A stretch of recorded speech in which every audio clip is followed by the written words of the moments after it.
बिस्मिल्लाहिर्रहमानिर्रहीम, अस्सलाम वालेकुम नाज़रीन, आप देख रहे हैं दिलास शार। मैं हूं यासिर रशीद और स्टूडियो मेरे साथ मौजूद हैं सीनियर सहाफ़ी राना मोहम्मद अजीम साहब।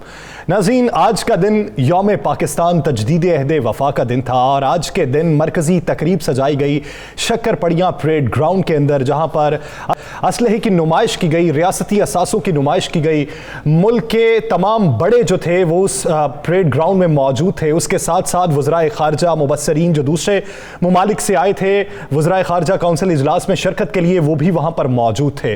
और आज के दिन ये पैगाम दिया गया है कि वतन की इज्जत, वतन की हुर्मत पे जान अपनी ये वार देंगे, बनेंगे फूल और इस चमन के तमाम गुलशन निखार देंगे, बस एक कौम और एक मंजिल का नारा मिलके लगाएंगे हम, चमन के फूलों की परवरिश को हम अपने खून की फवार देंगे, सही इरादों से आने वालों हमारी बाहें खुली मिलेंगी, जो दिल कदूरत से भर के लाए तो सरहदों पे ही मार देंगे। यौम पाकिस्तान की तकरीब तो थी, दुनिया को तजदीद अहद वफा के दिन के तौर पे बताया तो जा रहा था, सियासी गहमा गहमी भी साथ ही चलती रही और सियासी मंजरनामा भी भरपूर रहा। जहां पर यौम पाकिस्तान के हवाले से बयानबाजी होती रही, वहीं पर एक दूसरे पर तनकीदी नश्तर भी बरसाए जाते रहे। प्रोग्राम के आगाज पे बात कर लेते हैं वजीर दाखिला शेख रशीद की, जिन्होंने पहले बहुत से दावे कर रखे थे तहरीक एतमाद की नाकामी के हवाले से। अब बात दावों से दुआ तक आन पहुंची है। पहले उनकी गुफ्तगू मुलाहिजा करें, फिर आगे बढ़ते हैं। 25 को इजलास होगा, ज़ाहिर है एक रवायत है, 25 को तो दुआ होगी, 30 को 31 को पहली को जिस दिन भी स्पीकर अदम एतमाद की तहरीक पर वोट करना चाहे, पूरी उम्मीद है कि इंशाअल्लाह ताला इमरान खान जीतेगा। 27 की रात फाइनल हो जाएगी कि अवाम किसके साथ है। अवाम इमरान खान के साथ है और 27 तारीख को अवाम का समंदर होगा। हम भी बड़े कॉन्फिडेंट हैं, हमें नहीं नजर आ रहा है, मुझे उम्मीद है कि इत्तेहादी इमरान खान के साथ चलेंगे। अगर ना चलें तो ये उनकी मर्जी है, लेकिन मेरी दुआ है कि इत्तेहादी इमरान खान के साथ चलें। पहले जो पक्के दावे थे, अब वो उम्मीदों तक बात आन पहुंची है। इसी बीच हमें ज्वाइन कर चुके हैं तर्जुमान पंजाब हुकूमत हसन खावर साहब। हसन साहब, बहुत मशकूर है आपके वक्त के। हसन साहब, इससे पहले मैं आपकी तरफ आऊं, आज मालाकंड में पाकिस्तान पीपल्स पार्टी के चेयरमैन बिलावल भुट्टो जरदारी ने जलसा आम से खिताब किया, उसका कुछ हिस्सा गुफ्तगू का मुलाहिजा कर लेते हैं, फिर गुफ्तगू को आगे बढ़ाते हैं। आप कामयाब हो चुके हो, इमरान अपना अक्सरियत खो चुका है, इमरान का हुकूमत खत्म हो चुका है, साबिक वजीर आजम बन चुका है। हमें चूहे चूहे कहने वाले चूहे भागते हैं मुकाबला से। बुज़दिल है इमरान, बुज़दिल भाग रहा है, मुकाबला से भाग रहा है। बिलावल भुट्टो जरदारी की यौम पाकिस्तान के दिन हुकूमत को ललकारने की वीडियो भी आपने देखी। हसन खावर साहब की जानिब बढ़ते हैं। हसन साहब, अगर इस वक्त माशी और सियासी मंजरनामा देखें तो हुकूमत एक महाज के ऊपर मजबूत दिखाई देती है कि वो मॉरल ग्राउंड्स के ऊपर अवाम को अपने साथ में लाना चाहती है। दूसरी तरफ वज़ीर आज़म को जो रिपोर्ट मौसूल हुई उसमें इत्तेहादियों के अपोजिशन के साथ जाने के इशारे दिखाई देते हैं। वज़ीर आज़म ने यह कह दिया मैं इस्तीफ़ा नहीं दूंगा, वज़ीर आज़म ने यह कह दिया अपोजिशन के साथ नहीं बैठूंगा, मुनहरिफ अराकीन से दोबारा राबिता नहीं होगा। आने वाले दिनों में गोल क्या है? क्या आप ये सोच चुके हैं कि अपोजिशन बेंचेस पे अगर बैठना पड़ा तो बैठ जाएंगे और इस इकट्ठ का हम मुकाबला करेंगे? देखें, बात यह है, पहले तो मैं आपको यह बताऊं कि जो बिलावल साहब की आपने स्टेटमेंट सुनवाई है, ये अगर हम मैसेज देना चाहते हैं कि कोई भी शख्स जो है वो मतलब नोटों की बोरियां भर के लाए और 5-6 जो बिकाऊ घोड़े हैं उनको सामने रख के वो कहें जी हम जीत गए, तो ऐसे तो जमहूरियत नहीं चलती। लेकिन बहरहाल आपका सवाल ज़रा फ़र्क था। देखिए, हमारी हिकमत अमली बड़ी क्लियर है, we are playing to win. हम लोग प्लान बी के सोचने वाले लोग नहीं हैं। अगर हमने प्लान बी का सोचना शुरू हो गया, इसका तो मतलब हमने हार मान ली।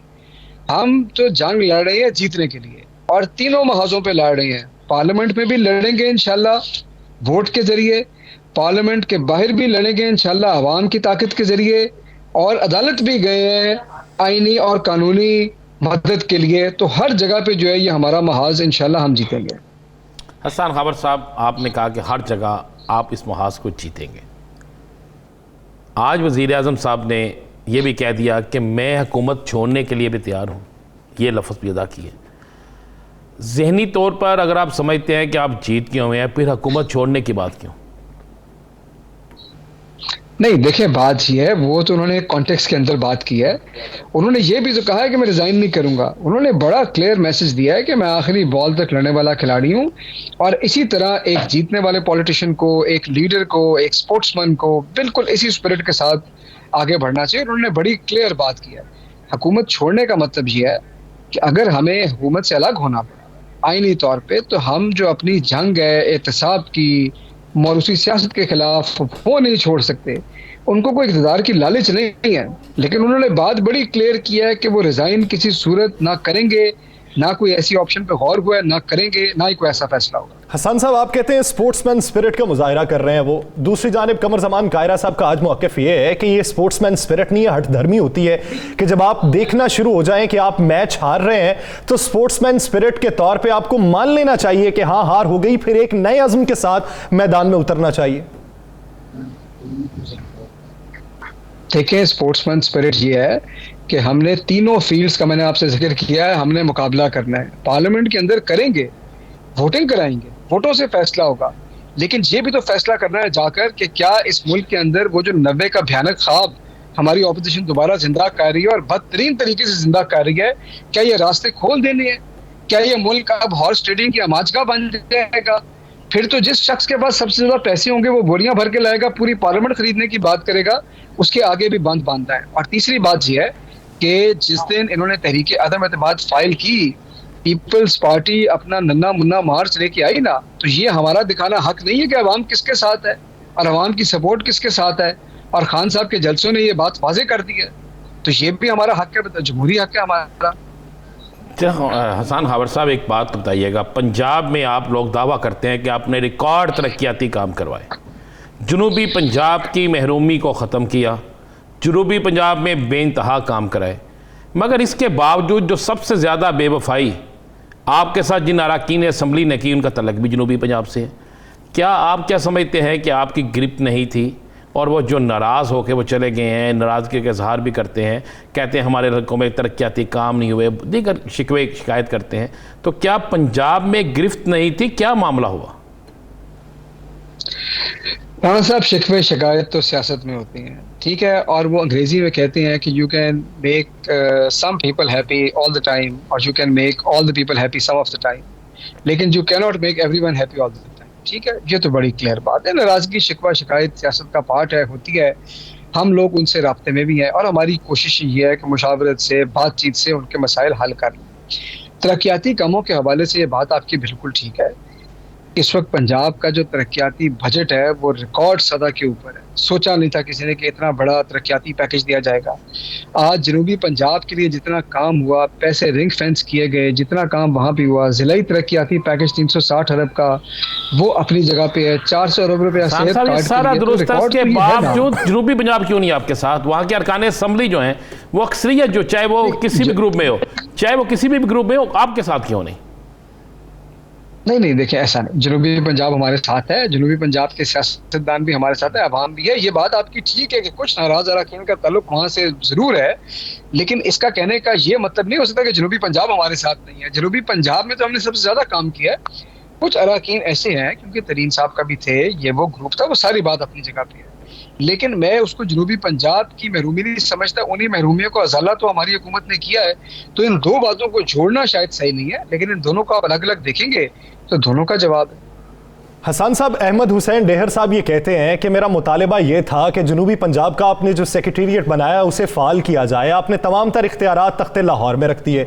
दूसरा, उन्होंने इल्ज़ाम ये लगाया कि मैंने तरक्याती काम करवाने के लिए बारहा कहा, नहीं हुए, फिर मुझे पैसे देने पड़े वज़ीर आला सेक्रेटेरिएट में जाके।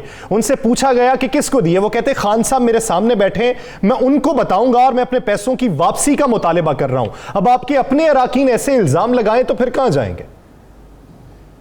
देखें, बात यह है, वो तो आपको पता है कि अगर किसी से पैसे मांगे जाएं तो उसका एक प्रॉपर फोरम है, वहाँ जाके उनको बात करनी चाहिए। अगर हमारे सामने एविडेंस ले आए या बात भी करें, हम इंक्वायरी भी करेंगे, कार्रवाई भी करेंगे। अब जब वो खान साहब को बताएंगे, अगर वो दिन आएगा तो खान साहब हमें बता देंगे, हम कार्रवाई कर देंगे। इसमें तो कोई दो राय नहीं है कि अगर उनकी शिकायत दुरुस्त है उसके खिलाफ कार्रवाई होनी चाहिए, लेकिन वो बताएं तो सही कि किसने उनसे पैसे लिए। मेरी तो समझ में ये बात नहीं आती कि वज़ीर आला सेक्रेटेरिएट के अंदर बैठे बैठे एक रुकन असेंबली से कोई पैसे मांगे और वो पैसे देने को भी तैयार हो जाए। लेकिन हो सकता है वो सही कह रहे हो, लेकिन वो कोई स्पेसिफिक बात करेंगे तो सामने आएगी। दूसरी बात जो आपने की कि उनकी स्कीम पे काम हुआ या नहीं हुआ, देखिए, तरक्याती स्कीमों को डिज़ाइन करने का, उनके आइडेंटिफिकेशन का एक तरीका है। अगर वो ADP से है तो उसका एक और तरीका है, अगर वो डिस्ट्रिक्ट डेवलपमेंट पैकेज का है तो उसका एक और हिस्सा है, एक और तरीका है। उसमें जो अरकान पार्लियामेंट है उनसे भी बात होती है, लोकल जो आपके लोकल गवर्नमेंट के लोग होते हैं उनसे भी बात होती है, आवाम से भी बात होती है, ज़रूरत भी देखनी होती है। अनलिमिटेड फंड्स तो नहीं होते। मैंने आपसे कहा है कि आप दुनिया का कोई तरक्याती पैकेज ले आए, 22 करोड़ लोग या 11 करोड़ लोग तो खुश नहीं होंगे, कुछ ना कुछ तो नाराज होंगे, लेकिन फिर ये बातचीत से मसले हल होते हैं। इस तरह की बातचीत हसान हावर साहब, फिर कॉम्प्रोमाइज़ भी होते हैं। हसान हावर साहब, क्या आप समझते हैं, चूंकि आप बड़े डेड ऑनेस्ट हैं, हमें आपके माजी से बड़ा अच्छी तरह हम जानते हैं कि हसान खाबर वो बात नहीं करेंगे कि जो उनके ज़मीर पे एक बोझ होगा वैसा काम कोई नहीं करेंगे। हसान खाबर साहब, क्या आप समझते हैं कि पंजाब के अंदर करप्शन नहीं हुई? पंजाब के अंदर क्या नहीं हुई? करप्शन नहीं हुई? करप्शन नहीं हुई? नहीं, देखिए मैं आपको फिर ये बात करूंगा कि अगर किसी शख्स के कोई शिकायत हो किसी शख्स के बारे में तो बिल्कुल करें।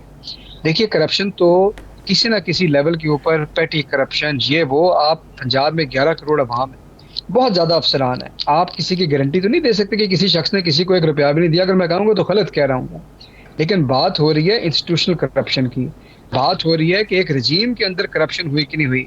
हम तो ये बारहा कह चुके हैं कि अगर किसी के पास कोई सबूत है तो वो आए, लेकिन अगर सिर्फ ये सियासी बयानियां बनाना है तो उससे बात नहीं बनती। जो इल्ज़ाम लगाएगा उसको बताना तो है, चले सबूत तो बात की बात है। मैं तो आपसे कह रहा हूँ कि ये तो बताएं किस शख्स को दी, उसका भी बयानियां ले लेते हैं, उसका भी व्यू ले लेते हैं। तो ये बड़ी सिंपल सी बात है। और मेरे ख्याल में इस तरह की जितनी बातें आई, ये कॉलमों की जीनत बनी, लोगों ने बात की, लेकिन हमारे तक, वज़ीर आला तक कभी कोई शिकायत फॉर्मल नहीं आई। और जब कभी शिकायत आई तो उसके ऊपर फौरी कार्रवाई भी हुई, इंक्वायरी भी हुई। हसन साहब, राजा रियाज साहब कुछ ही देर पहले उन्होंने एक निजी टीवी चैनल से गुफ्तगू की और उसमें उन्होंने एक दावा किया है। वो कहते हैं वज़ीर आला उस्मान बुज़दार जो हैं वो अपोजिशन के साथ राबिते में है, और उन्होंने अपोजिशन को ये बात की है कि अगर मेरे खिलाफ तहरीक अदम एतमाद ना लाई जाए तो मैं इमरान खान का साथ छोड़ने को तैयार हूँ। नहीं नहीं नहीं, कैसी बात कर रहे हैं? मतलब ये तो मैंने तो उनकी बात नहीं सुनी, लेकिन ये बात तो बहुत ही मतलब इलॉजिकल सी बात है। वज़ीर आला उस्मान बुज़दार इमरान खान के वफादार सिपाहियाँ, उनके सोल्जर हैं। इमरान खान साहब ने उनको वज़ीर आला बनाया है, आज भी वो उनका कॉन्फिडेंस एंजॉय करते हैं। तो इस तरह की बातें मेरे ख्याल करना मुनासिब नहीं है। ऐसे तो हम किसी के बारे में कोई भी बात कर देंगे, लेकिन इसमें कोई किसी किस्म की दूर दराज तक भी कोई हकीकत नहीं है। अगर ये बात सच है, वैसे मुझे यकीन नहीं आया कि उन्होंने वाकई कहा है, लेकिन मैं खुद भी सुनूंगा। आपको यकीन क्यों नहीं आता? उन्होंने बात की है तो मैं हवाला दे रहा हूं। उन्होंने तो फवाद चौधरी साहब के मुताल्लिक ये कहा था कि चौधरी साहब आपने मुझे कहा था कि मेरे बारे में नून लीग और पीपी से बात करें, अब वो आप लोगों को रखने को तैयार नहीं है, तो इसमें हम क्या कर सकते हैं? उन्होंने फवाद चौधरी साहब को भी ये कह चुके हैं वो पहले। नहीं वो लेकिन वज़ीर आला के बारे में ये कहना कि वो कह रहे हैं मैं पार्टी छोड़ने को तैयार हूँ, नहीं बिल्कुल, ये मैं इसको बड़ा एक नॉन सीरियस बात समझ रहा हूँ, इसीलिए मुझे इसमें हंसी भी आ रही है। कोई किसी किस्म की दूर दराज तक भी इसमें कोसों दूर कोई हकीकत नहीं। चलें, -1 पंजाब के अंदर फार्मूले पे बात हो रही है, इसमें कोई हकीकत है? और दूसरा, क्या चौधरी नसार जो हैं वो पंजाब में किसी अहम सीट पे आ रहे हैं? देखिए राणा साहब, इसका तो मुझे इल्म नहीं है, लेकिन मैं तो बड़ी वाज़ेह एक बात करता हूँ, और वाज़ेह बात यह है कि पिछले 3.5 साल से पंजाब में सरदार उस्मान बुज़दार पाकिस्तान तहरीक इंसाफ के नॉमिनेटेड वज़ीर आला हैं, और जो रहे हैं और आज भी हैं, और इसलिए हैं कि वो इमरान खान साहब की चॉइस थी और चॉइस हैं, और इमरान खान साहब का उन पर कॉन्फिडेंस था और कॉन्फिडेंस है, और जब तक ये कॉन्फिडेंस बरकरार रहेगा उस्मान बुज़दार वज़ीर आला रहेंगे। अब पंजाब में कोई और इम्पोर्टेंट जिम्मेदारी किस शख्स को देनी है नहीं देनी, पार्टी क़यादत का फैसला है। अगर इस पर कोई फैसला होगा तो सामने आ जाएगा, मेरे इल्म में ज़ाती ऐसी कोई बात नहीं। तो हसन साहब, तरीन ग्रुप के बेशतर अरकान का ये मानना था कि माइनस बुज़दार के अलावा हम बात करने को तैयार नहीं है, तो फिर आपके उनके साथ रवाबित भी थे, तो फिर वो किस टर्म्स एंड कंडीशंस पे हो रहे हैं? नहीं, शुरू में ये बात आई थी, और मैं आपको बताऊं कि उनके अरकान जो हमसे राब्ते में है, ये इसी बात का इजहार है कि वो सिर्फ एक शख्स के खिलाफ बात नहीं करना चाह रहे, उनके इशूज हैं। देखिए, पर्सनैलिटी क्लैश तो किसी का भी नहीं होगा, अगर हो तो उसका इलाज तो नहीं है। जब आप किसी भी मसले की बुनियाद में देखते हैं तो गिले शिकवे मसाइल ही होते हैं ना, और सियासतदानों के मसाइल क्या होते हैं? तरक्याती काम है, ये सारी बातें आपने की हैं, तो उनसे राब्ते में है, उनके जो मसाइल हैं उनका हल ढूंढ रहे हैं। इसी तरह सियासत चलती है, इसी तरह चलनी चाहिए। और हमसे जब वो बात कर रहे हैं और बुज़दार हुकूमत से बात कर रहे हैं, तो इसका मतलब है कि वो बात करने में रज़ामंद है और वो अपने पिछले मौक़िफ़ से आगे जाने को तैयार है। तो ये तो बड़ी क्लियर बात है। हसन खाबर साहब, मुस्लिम लीग नून जो है और PDM, उसने अपना चेंज कर लिया और वो 28 को अब इस्लामाबाद में जलसा करेंगे, आपका 27 को जलसा है, तो क्या तहरीक इंसाफ भी लाहौर से उसी तरह निकलेंगी जिस तरह मुस्लिम लीग नून निकल रही है एक बड़े काफिले के साथ, और उसको कौन क़यादत करेगा, और आप भी क्या GT रोड उसी तरीके से जाएंगे? हमारे 27 तारीख के काफिले के लिए पूरे मुल्क से लोग आएंगे और आप देखेंगे कि 27 तारीख को जो जलसा होगा ये पाकिस्तान की तारीख का इंशाल्लाह सबसे बड़ा जलसा होगा और हर जगह से जाएंगे। ये कोई किसी एक वो पार्टी ऐसा नहीं कि लाहौर से जुलूस निकलेगा, आप देख लेंगे 27 तारीख को इंशाल्लाह तारीख लिखी जाएगी। सही, बहुत शुक्रिया हसन खबर साहब इस हवाले से अपना वक्त देने के लिए। नाज़रीन, पाकिस्तान तहरीक इंसाफ ये समझती है कि हम हर कानूनी और आईनी तरीके से अपोजिशन का मुकाबला करेंगे और अपोजिशन को टफ टाइम देंगे। कार्ड्स अपने पास मौजूद हैं, मुनहरिफ अराकीन जो हैं उनसे राबिते भी जारी हैं। तहरीक अदम एतमाद के मामले पर मुल्की सियासी गहमा गहमी इस वक्त जारी है। जिस तरह के बयानात दिए जा रहे हैं, एक तरफ बात जो दावों पर थी वो अब उम्मीदों पर उतर आई है। वज़ीर आज़म दो टोक ये कह चुके हैं कि अपोजिशन के साथ मिल बैठ के बात नहीं होगी, मुझे अवाम में भी जाना पड़ा, इस्तीफ़ा देना पड़ा तो मैं इस्तीफा दे दूंगा, इनके साथ डायलॉग नहीं करूंगा, अगर करना ही थे तो मैं 3.5 साल पहले इन्हें एनआरओ दे देता। बढ़ते हैं राना साहब की तरफ। राना साहब, अगर मौजूदा सिनेरियो देखा जाए, अपोजिशन ने अब तक का जो मैकेनिज्म बनाया, जो उन्होंने हिकमत अमली तरतीब दी कि अगर इक्तदार में आना है तो किस तरीके से आना है, बंदर बांट किस तरीके से होगी, मैकेनिज्म क्या है उनका? बिस्मिल्लाहिर्रहमानिर्रहीम, अस्सलातु वस्सलामु अलैका या सय्यदी या रसूल अल्लाह, अस्सलातु वस्सलामु अलैका या सय्यदी या हबीब। या सर, एक चीज़ तो मैंने कल भी कही थी, 2 दिन पहले भी कही थी, गेम ओवर। अब वज़ीर आज़म के पास ऐसा कौन सा पत्ता है, ऐसा पूरे एतमाद क्यों है कि वो आज भी कह रहे हैं कि हर सूरत में अदम एतमाद नाकाम होगी। आज भी वो कह रहे हैं कि मैं 27 को एक सरप्राइज़ दूंगा। आज भी वो कह रहे हैं कि हो सकता है, आज एक फिक्रा था कि अपोजिशन के लोग हमसे मिल जाएं। अब अपोजिशन किसको कौन है? पीपल्स पार्टी, मौलाना फजलुर रहमान, मुस्लिम लीग नून, ANP, अख्तर मेंगल, यही है ना अपोजिशन। जी जी। अब आप पीपल्स पार्टी को चोर कह रहे हैं, आप नून लीग को चोर कह रहे हैं, आप मौलाना फजलुर रहमान पे तनकीद कर रहे हैं। तीनों जिसको आप बुरा कह रहे हैं, जिन पर आप करप्शन के इल्ज़ाम लगा रहे हैं, जिन पर आप सारा कुछ कह रहे हैं, जिनके साथ बैठने के लिए आप तैयार नहीं हैं, तो अब उनमें से कौन मिलेगा आपको? देखिए, मेरे पास जो इतलात है कि इसमें कोई दूसरी राय नहीं है कि आज 23 मार्च के इवेंट, इससे 2 रोज़ पहले के इवेंट्स, पूरी दुनिया के अंदर इमरान खान एक आलमी लीडर बन के एक मुसलमानों की आवाज़ बन चुका है, एक मुसलमानों का, मुस्लिम ममालिक का तर्जमान बन चुका है। इसमें कोई दूसरी राय नहीं। इसमें दूसरी राय कोई नहीं है यासर कि आज PTI की मकबूलियत पहले से बढ़ गई है। लोग इमरान खान की महंगाई को, लोग बेरोज़गारी को भूल गए हैं। वो अब इनके साथ हमदर्दी भी बढ़ गई है, लोग इनके लिए लड़ना भी चाहते हैं। लेकिन अगर हम ज़मीनी हक़ाइक़ देखें यासर, तो ज़मीनी हक़ाइक़ ये हैं कि तीनों इत्तेहादी जो हैं वो आप इनके साथ नहीं हैं। इत्तेहादी जो हैं वो क्लियर तौर पे 25 या 26 को बाकायदा ऐलान कर देंगे यासर, बाकायदा ऐलान कर देंगे, क्योंकि इस सिलसिले में सारे मामलात, हर चीज़ तय हो चुकी है और ये सारी लोग समझ रहे हैं कि शायद दरमियान से कोई रास्ता निकला है। मैंने आगे भी कहा था, रास्ता वहीं से निकलना है जहाँ से निकलना चाहिए, जहाँ से निकलने की एक आखिरी उम्मीद है। राना साहब, आप ये देखें, जहाँ से उम्मीद है, आप तीसरे फरीक की बात करें, जहाँ से उम्मीद है कि सबको साथ बैठा के, फरीक नहीं, आप फरीक ना कहें उसे, तीसरे आप फरीक ना कहें, आप मुसालियतकार कह लें। हाँ जी, मुसालियतकार जो हैं उनकी तरफ से जो एक सजेशन थी कि सबको मिला के एक जगह पे मुतफिका लाहेअमल तरतीब दे दें और कदूरतें दूर कर लें। लेकिन आज वज़ीर आज़म इमरान खान ने जिस तरह का 2 टोक बयान दिया, आपको लगता है मंजरनामे में ऐसी कोई सूरत हाल देखने में मिलेगी? देखिए, मैंने तो आपसे कहा है कि गेम ओवर हो गई है, बिल्कुल गेम ओवर हो गई हुई है। सर, मेरे पास तो आज ऐसी इतलात मौजूद हैं कि आज एक मीटिंग, एक तो वो मीटिंग जिसकी कहानी सब ने सुन ली, जिसकी अंदरूनी कहानी, जिसके अंदर की कहानी, असल कहानी के नाम से कई चीज़ें कई सुबह से लेकर शाम तक गर्दिश करती रही।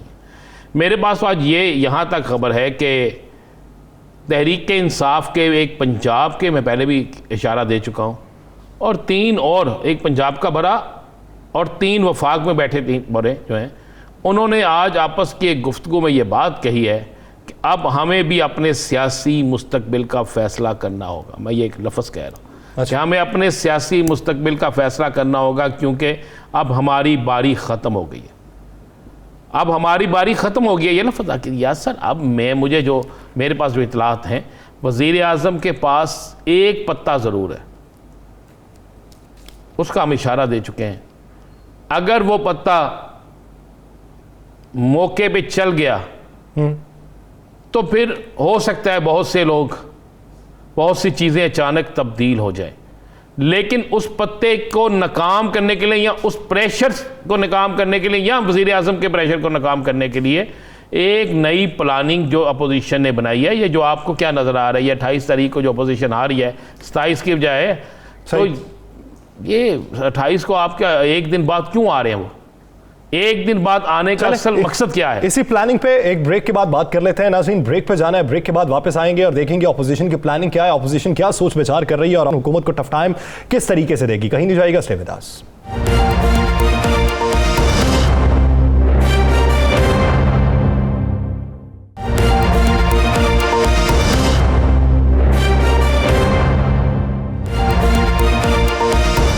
ब्रेक के बाद खुश आमदी। नाज़रीन, आज वज़ीर आज़म ने जो अपने पार्टी रहनुमाओं के साथ इजलास किया उसमें मुनहरिफ अराकीन के साथ दोबारा राबिता ना करने की बात की गई है कि ना करे राबिता, अगर कोई नहीं वापस आना चाहता रहने दे, छोड़ दे।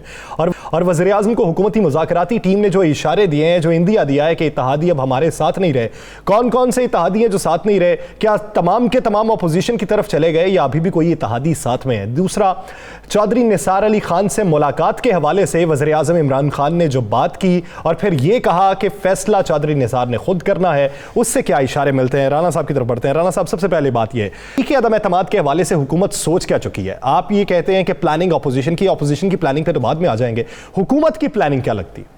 देखें, ये हुकूमत फैसला कर चुकी है कि हुकूमत ने 27 तारीख को एक तो अवामी शो करके ये साबित करना है कि 11 जमातों के मुकाबले में हम कितने पावरफुल हैं। दूसरा, उसमें 3 से 4 अहम तरीन इंकशाफात जो इससे पहले नहीं हुए वो वज़ीर आज़म पाकिस्तान करेंगे। साथ में कोशिश की जा रही है, लेकिन उसको कुछ लोग रोकने की कोशिश कर रहे हैं इनकी पार्टी के अंदर कि ना किया जाए। एक या से ज़्यादा वीडियोस हैं जो दिखाने की कोशिश की जाएगी, जो वहाँ पे दिखाई जाएंगी। किसके बाद? हॉर्स ट्रेडिंग मुतालिक बस हैं कोई चीज़ें, हॉर्स ट्रेडिंग भी हो सकती है, कुछ और भी हो सकता है। अच्छा, यही उनका ट्रम्प कार्ड हो सकता है? ट्रम्प कार्ड जो है ना वो वज़ीर आज़म की जेब में है। अच्छा, वो इससे अलग है? अलग है। अच्छा, उसके बाद ये बेसिक इस पावर शो करने के बाद उन्होंने मैसेज देना है सियासी जमातों को कि हम पाकिस्तान में अब सियासत करेंगे और इसकी सियासत जो होगी वो सारे देखेंगे क्या सियासत होगी। ये 27 तारीख को अगर ये एक बड़ा मजमा लगा लेते हैं जो लग जाना है, जिसके लिए मैंने पहली दफ़ा PTI को इतना मुनज़्ज़म देखा इक़्तिदार में आने के बाद, और जब वो लग गया और बेहतरीन हो गया और चंद, मैं तुम्हें आपको कह रहा हूँ कि कुछ ऐसी चीज़ें अनाउंस की जाएंगी सबूत के साथ कि जिसके बाद अपोजिशन जो है उसे अपना बयानिया तब्दील करने या उसी बयानी को रखने के लिए बड़ा मुश्किल होगी। ये आप क्या समझते हैं? ये बात जो हम कह रहे हैं अपोजिशन को नहीं पता। अपोजिशन ने अचानक अपना जलसा चेंज किया है, अचानक वो 28 पे लेके गए हैं, अचानक ये सारा कुछ हुआ है।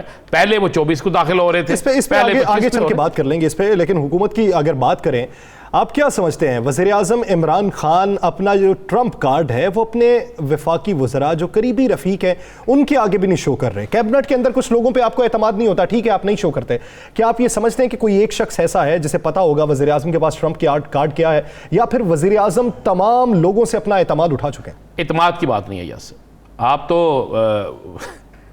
मुझे नहीं पता किस तरस पे बात कर रही हैं, क्या कहना चाहते हैं। एतमाद की बात नहीं है।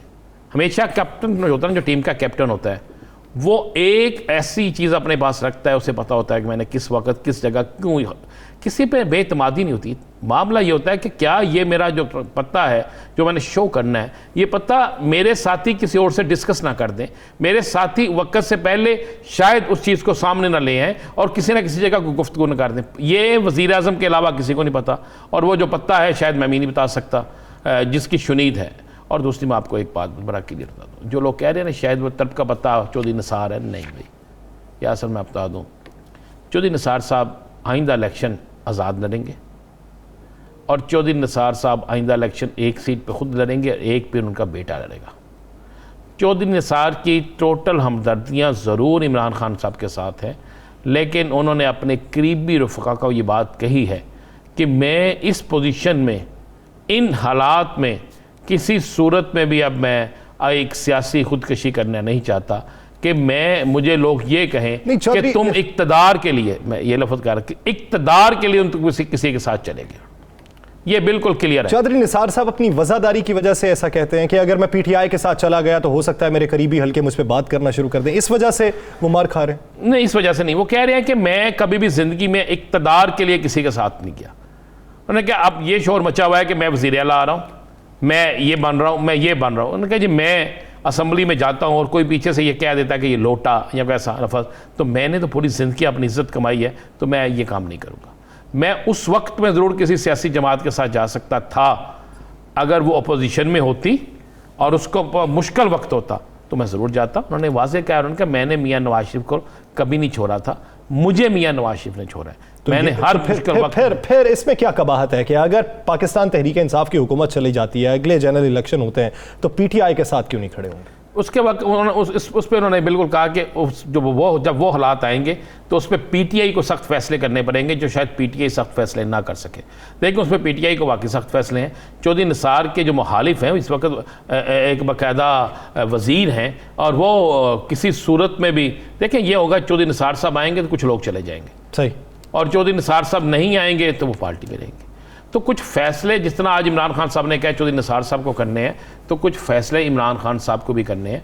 क्या उनकी जमात के लोग उनकी आने पर, अगर चौधरी निसार आ जाता तो बेहतरीन हो जाता है, आने पे राजी हैं या नहीं है। मैंने आपको बताया चौधरी निसार आजाद इलेक्शन लड़ेंगे, एक नशिस्त पे उनका बेटा लड़ेगा, एक नशिस्त पे खुद लड़ेगा। यानी कुछ मुश्किल फैसले हैं जो वज़ीर-ए-आज़म इमरान खान को भी करने हैं बतौर पार्टी सदर, और कुछ फैसले हैं जो चौधरी निसार अली खान साहब को भी करने हैं। नाज़रीन, हुकूमत के पास इस वक्त और हैं, हुकूमत के पास कानूनी और आईनी ऑप्शंस है और उस पर बहस क्या चल रही है उसी बारे में बात करेंगे। एक शॉर्ट ब्रेक के बाद हमें ज्वाइन करेंगे माहिर कानून आफ्ताब बाजवा साहब। कहीं नहीं जाएगा, स्टे विद अस।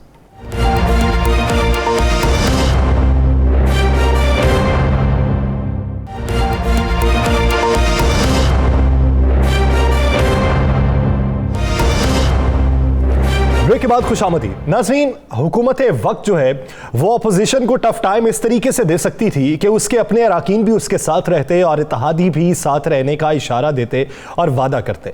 जब हुकूमत को ये दिखाई दिया कि मुनहरिफ अराकीन जो है वो अपोजिशन के साथ जाकर बैठ चुके हैं और हमारे इत्तेहादी भी हमें छोड़ने का इशारा दे रहे हैं और इंदिया एहसास वाज़ेह हो रहा है, तो हुकूमत ने आईनी और कानूनी रास्ता इख्तियार करने का सोचा।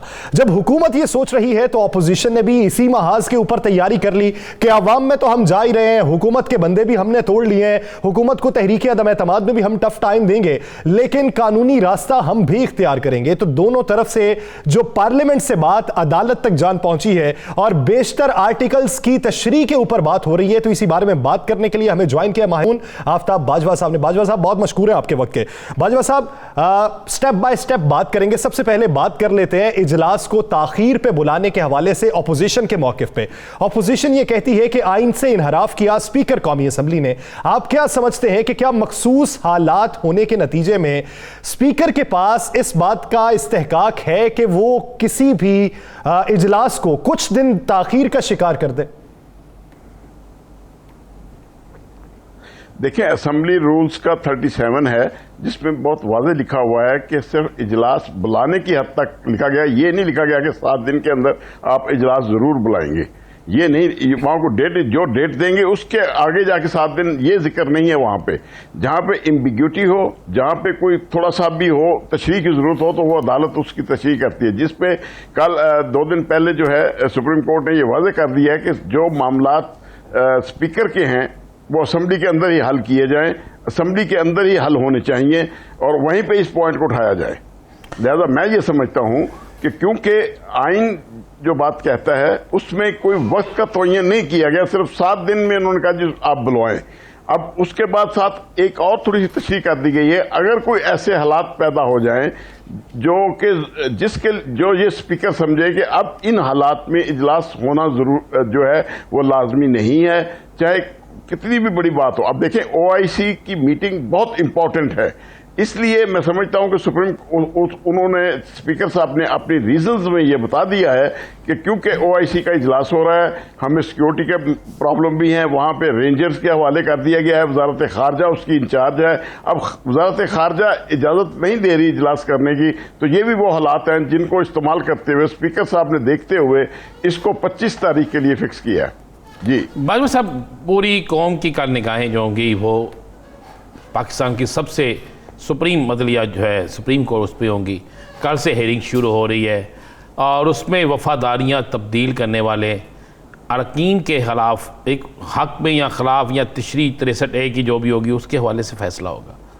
अब क्या समझते हैं कि इसमें आपकी क्या राय है, कानूनी राय क्या है कि कानून इसमें क्या कहता है?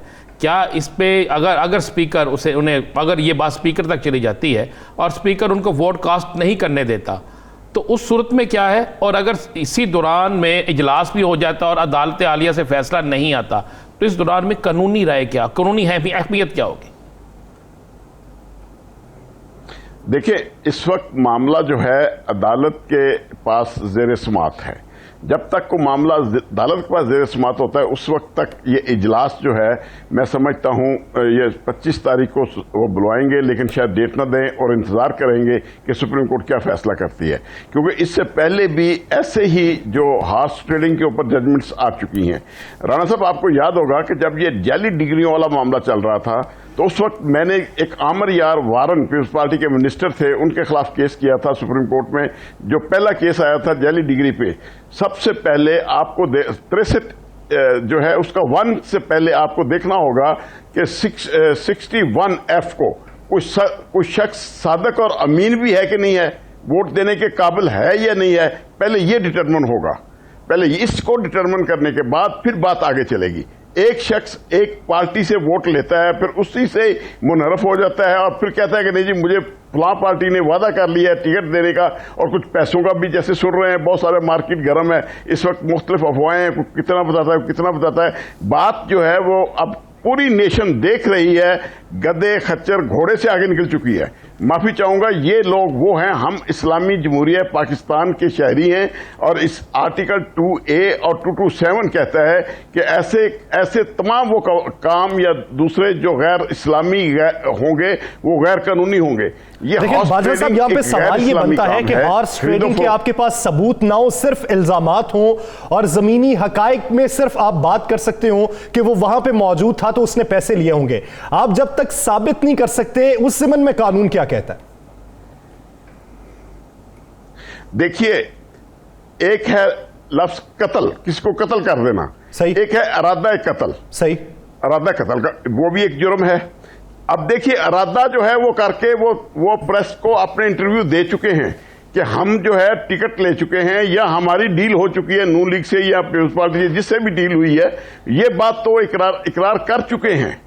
जब वो इकरार कर चुके हैं तो फिर जरूरी है कि हमने आगे जाके जब कत्ल का इरादा कर लिया तो कत्ल होते हमने देखना है। लेकिन आज़म नज़ीर तारड़ साहब का मौक़िफ़ ये है और नज़ीर हुसैन बुखारी साहब का भी मौक़िफ़ ये है, वो ये कहते हैं कि अगर टीवी पे आके वो बयान दे दें हमने पार्टी छोड़ दी है तो वो एक सियासी बयान भी करार दे सकते हैं। जब तक लिख के बयान हल्फी नहीं दिया जाता कि हम पार्टी छोड़ रहे हैं तब तक वो तस्लीम नहीं किया जाएगा।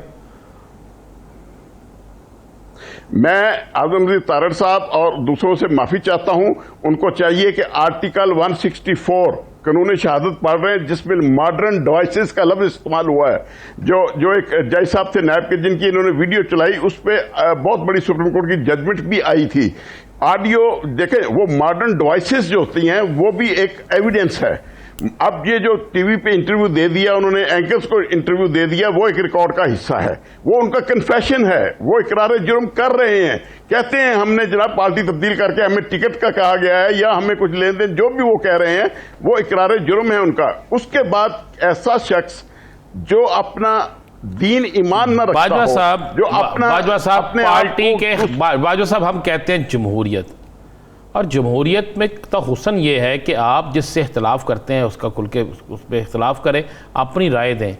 इन्होंने इख्तलाफ करके राय दी है अपनी कि हमारे ये पार्टी का वज़ीर आज़म ठीक काम नहीं कर रहा, हम इसके साथ नहीं जाएंगे।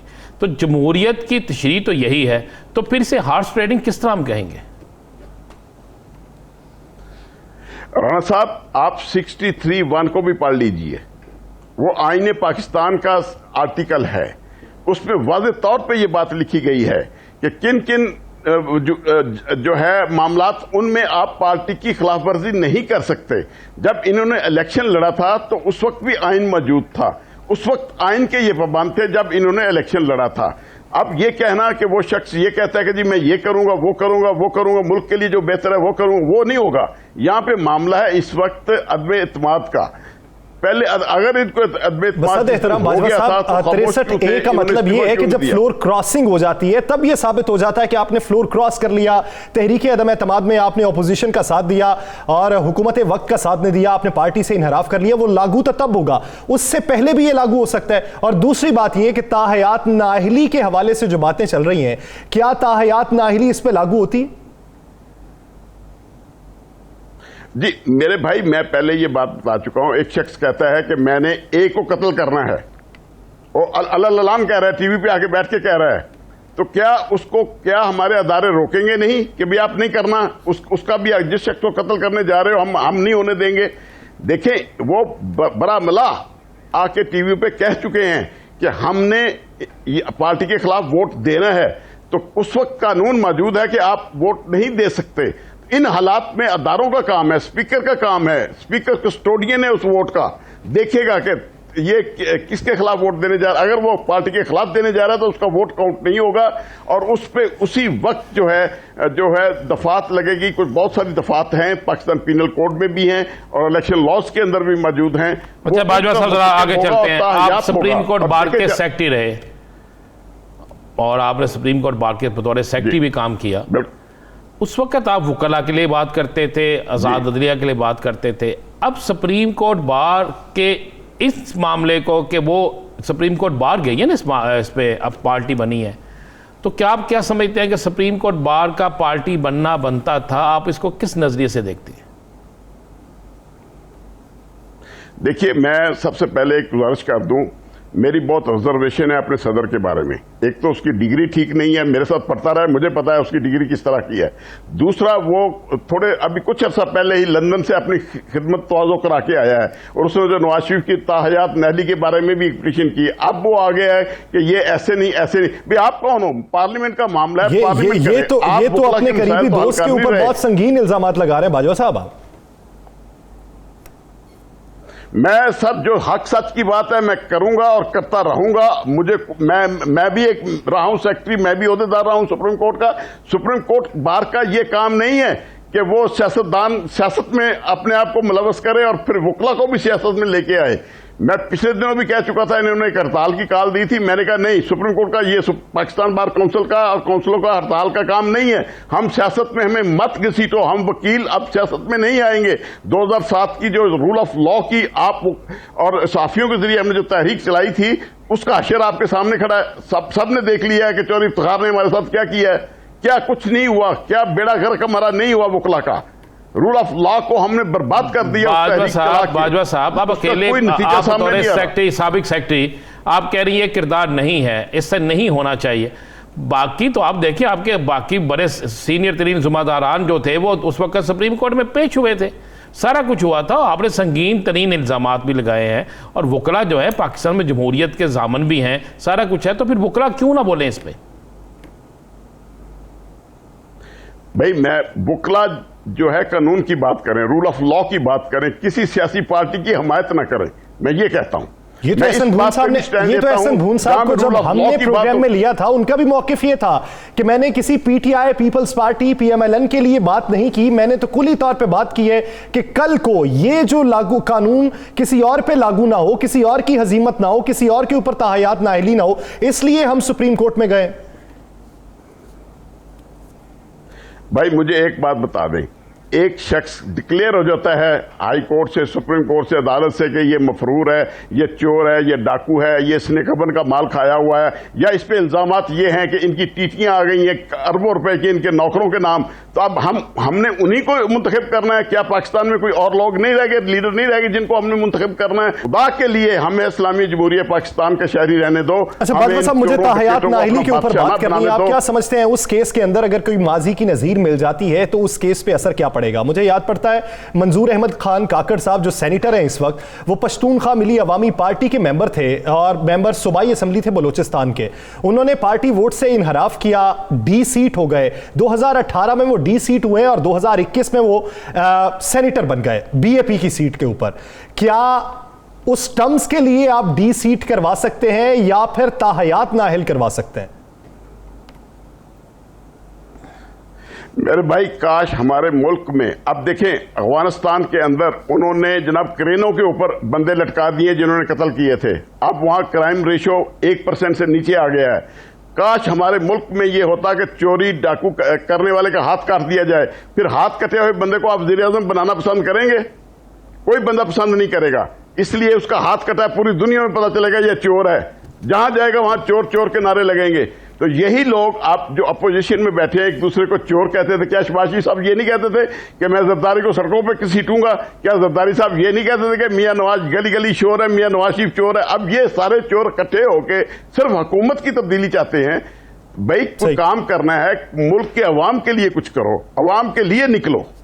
जो भी काम करना है मुल्क की आवाम के लिए करो और आवाम के लिए निकलो और आवाम की फलाह व बहबूद के फैसले करो। बहुत शुक्रिया आफ्ताब बाजवा साहब इस हवाले से अपना वक्त देने के लिए। नाज़रीन, देखते हैं कि सुप्रीम कोर्ट के आर्टिकल 63A की तशरीह क्या होती है और सुप्रीम कोर्ट की तरफ से हिदायत क्या जारी होती है। दीगर सियासी मंजरनामे पर बात करेंगे एक शॉर्ट ब्रेक के बाद। कहीं नहीं जाएगा, स्टे विद अस।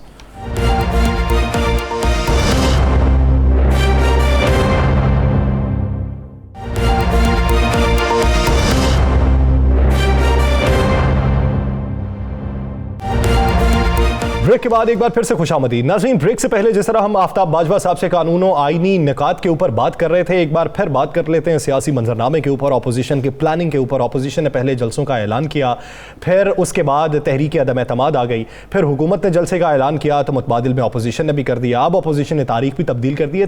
तारीख तब्दीली के पीछे कौन सी हिकमत है जिसके तहत अपोजिशन आगे बढ़ना चाहती है? राना साहब की तरफ बढ़ते हैं। राना साहब, पाकिस्तान मुस्लिम लीग नून ने भी अपने जो मार्च की तारीख को तब्दील कर दिया, मौलाना फजलुर रहमान का भी ऐलान आ गया, इसके पीछे क्या मंतिक है? देखिए यार सर, पहले तो मैं आपको दो चीज़ें बता दूँ। सबसे पहले तो ये सोचें कि मुस्लिम लीग नून ने इस लॉन्ग मार्च से पहले जलसों का ऐलान किया। अचानक एक जलसा जिसे सवात में रखा गया मुलतवी कर दिया गया और ये कहा गया कि मरियम साहिबा की तबीयत ठीक नहीं है। तो क्या मरियम साहिबा के अलावा मुस्लिम लीग नून के अंदर एक भी शख्स ऐसा नहीं था जो उसे उस जलसे में जाना चाहिए था? सवाल बनता। उसके बाद मालाकंड में जलसा मुलतवी कर दिया गया मौलाना फजलुर रहमान साहब का कि उनकी इस्लामाबाद में बड़ी मसरूफियत है। तो जलसा रखने से पहले क्या वो मसरूफियत कम थी? जलसा रखने से पहले ये इल्म नहीं था मसरूफियत क्या थी? मैं अब आपको उसके अंदर की, लेकिन पीपल्स पार्टी ने जलसा किया। पीपल्स पार्टी ने जो जलसा किया वो जलसा आपने देखा है। मैं तो इन दोनों के बात कर रहा हूँ। इस वक्त ये दोनों किसी और तरह कह रहे हैं, पीपल्स पार्टी की और कह रहे हैं। ठीक, देखें यासर, मियाँ नवाज शरीफ को एक पैगाम जाता है, एक तजवीज़ जाती है कि मियाँ साहब इमरान खान जलसे कर रहा है, उसकी अवामी मकबूलियत में इजाफा हो रहा है, आपकी अवामी मकबूलियत कम हो रही है, फौरी तौर पर जलसे करें। और जलसों के लिए कहा जाता है कि पंजाब में करने हैं तो ओकारा, गुजरांवाला, सियालकोट, इन 3 शहरों में से किसी एक जगह कर लें। KPK में करना है तो सवात में करें। और इन 4 जगहों पे आप 2 या 3 जलसे कर लेंगे तो आपकी अवामी मकबूलियत बढ़ जाएगी। और इन जलसों में मरियम और मियाँ शहबाज शरीफ को भेजें। इस पैगाम के बाद मियाँ नवाज शरीफ साहब ओके करते हैं, जलसे की हदायत कर दी जाती है। पहली शॉट वो खेलते हैं जी हम KPK में खेलेंगे इनके घर में, दूसरी शॉट होनी थी ओकारा में। यासर साहब, सही, ओकारा में फयाज जो रियाजुल हक जज के भाई है, बड़ा एक्टिव तरीन वो है मुस्लिम लीग नून का, फयाज जफर, उसने तैयारी शुरू कर दी। सवात में अमीर मकाम ने तैयारी शुरू कर दी, सारा काम हो गया। अचानक चचा ने ये एहतजाजन भी और ये हाइनी अपने हालात को देखते हुए कहा कि जनाब जलसे में कोई ऐसी गुफ्तगू हो गई जिससे आइंदा आने वाला रास्ता मेरा बंद हो गया, तो इस जलसे को मुलतवी किया जाए। और इस पर बाकायदा 3 घंटे मिन्नत समाजत जिसे आप कह सकते हैं या जो भी हो सकता है वो किया गया, जिसके बाद फिर ये बहाना बना दिया गया। लेकिन राणा साहब, मैं देखें ना, मैं आपको या अंदर की बात मैं आपको दे रहा हूँ यासर। फिर उसके बाद ये जलसा मुलतवी किया गया। ये कोई बीमारी, मैं तो कह रहा हूँ अगर बीमारी थी तो 2nd चला जाता, बीमारी थी तो 3rd चला जाता। क्या मुस्लिम लीग नून का जलसा मरियम ही करेगी तो होगा? लेकिन मरीम नवाज साहिबा ने एवनफील्ड रेफरेंस की जो समाअत थी उस पर बाद में मीडिया से जो गुफ्तगू की उस पर बड़ी मोहतात गुफ्तगू की। जब वहां पे समझाया जा सकता है तो जलसे के लिए नहीं समझाया जा सकता? नहीं समझाया जा सकता। जिनको खदशात होते हैं ना, अच्छा, जो डर रहे होते हैं, तो वो कहते हैं जितनी एहतियात हो उतनी अच्छी। चले उसके बाद आएगा मौलाना फजल रहमान साहब का जलसा। प्रोग्राम का वक्त खत्म होने वाला है, उसकी भी मंतिक बता। मौलाना फजल रहमान साहब का जलसा था और मौलाना साहब को भी शहबाज शरीफ साहब की तरफ से कहा गया कि मौलाना साहब जलसे में कोई नारा लग गया, कुछ जज्बात में ऐसी बात हो गई तो ये ना हो कि रास्ता बंद हो जाए। और उस रास्ते को खुला रखने के लिए यासर साहब ये जलसा मुलतवी किया गया। जलसा मुलतवी करने के पीछे जो असल मामला थे वो ये। सही, यानी ऑपोजिशन बड़ा फूंक के कदम रख रही है कि कहीं कोई ऐसी बात ना हो जाए। और एक 5 सेकंड में बता दूं आपको, 28 को जो जलसा हो रहा है, अपोजिशन 28 के जलसे के बाद वहां पे धरना भी देगी। ऑपोजिशन धरना देने का इरादा रखती है, राना साहब ये खबर भी दे रहे हैं, और फूंक पे ऑपोजिशन कदम भी रख रही है कि मुस्तकबिल का रास्ता ना कहीं बंद हो जाए। देखिए ऑपोजिशन की प्लानिंग किस हद तक सूदमंद साबित होती है। नाज़रीन, द लास्ट आवर से मुझे अजीम साहब को दीजिए इजाज़त। अपना बहुत सा ख्याल रखिएगा। कल मिलेंगे इसी वक्त, अल्लाह ने के बाद।